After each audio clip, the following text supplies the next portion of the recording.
টকশই, খুব দাম। আম জনতার পার্টি বলে একজন তার সাধারণ সম্পাদক, নাম কি? আম জনতার পার্টি, নাম কি ওর? তারে কি নাম? আমি বলি আম জনতার পার্টি না, ও তো আসলে আম বিক্রেতার পার্টি। ও আম বেচে, জানেন কি না? জানেন আপনারা? আম বেচে, আর এখন লেগেছে এমন ভাবে, মানে মনে হচ্ছে যে কি এক, আরে তুই আম বেশি খাইস, ওইটা বেশি খা। মনে হয় বোঝা গেছে ওই যারা দাড়িওয়ালা টুপিওয়ালা ওর থেকে আম কেনে না, এই জন্য মিজাজটা খারাপ হয়েছে বেশি। যাবানা ইনশা। তো এই জন্যে শেষ মাহফিল যেহেতু, শুরু এটা শেষ এটা চৌগাছায়।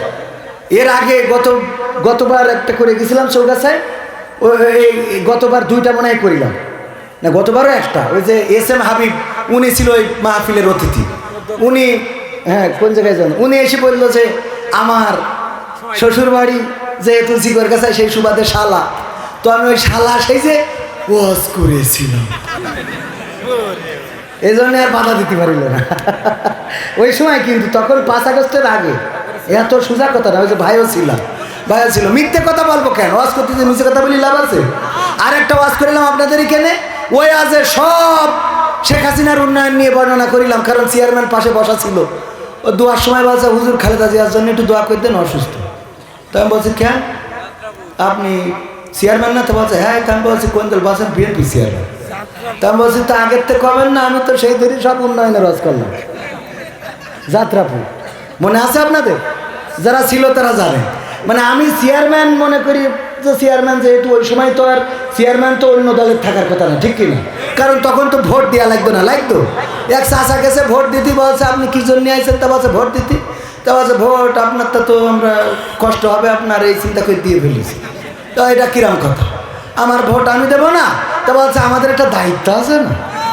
আপনি বাড়িতে বেরোয়েছেন কখন? তা বলছে ফজরের নামাজ পড়ি রওনা দিয়েছিলাম। বলছে আমরা তো তাহাজ্জুদ পড়ি কাম সারিছি। আপনি তো ফজর পড়ি রওনা দিয়েছেন, সে তো তাহাজ্জুদ পড়িছে। চাচা চলে আসছে। তা বলছে শোনেন, চাষির জন্য আবার কষ্ট দিয়ে না। বলছে তোমার শাশু কি ভোট দিয়েছ নাই? তা বলছে হ্যাঁ ওটাও হয়ে গেছে। তা বলছে কত বড় জাহেল রে, এমন নেমো খারাপ মহিলার সাথে সংসার করেছি, আল্লাহ বলছে না জান্নাতে আমার সাথে দিবা না।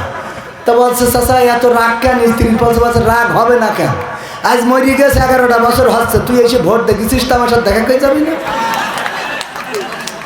তুই এসে ভোট দিয়ে গেলি, তা আমি পুরো কোন হালতে আসি না আসি একটু খোঁজ নিবি না?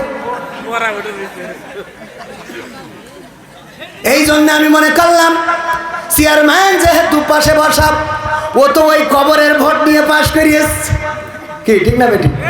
ও মা মুনাজাতের সময় বলে হুজুর গো খালেদা জিয়া অসুস্থ, একটু দোয়া করে দেন। আমি বললাম কেমনে কি? কয় আমি বিএনপি চেয়ারম্যান। হ্যাঁ হাসান চেয়ারম্যান, আল্লাহ তার নেক দান করুন। দেশে বিভিন্ন রকম ঝামেলা চলছে না? চলছে না? প্রতীক নিয়ে ঝামেলা, ভোট নিয়ে ঝামেলা, গণভোট নিয়ে ঝামেলা, জাতীয় ভোট নিয়ে ঝামেলা, নির্বাচন কমিশন নিয়ে ঝামেলা, উপদেষ্টা নিয়ে ঝামেলা, প্রধান উপদেষ্টা নিয়ে ঝামেলা, তারপরে দল বেদল, ঐক্য অনৈক্য সব কিছু নিয়ে এখন ঝামেলা আছে না নাই? বাবা তো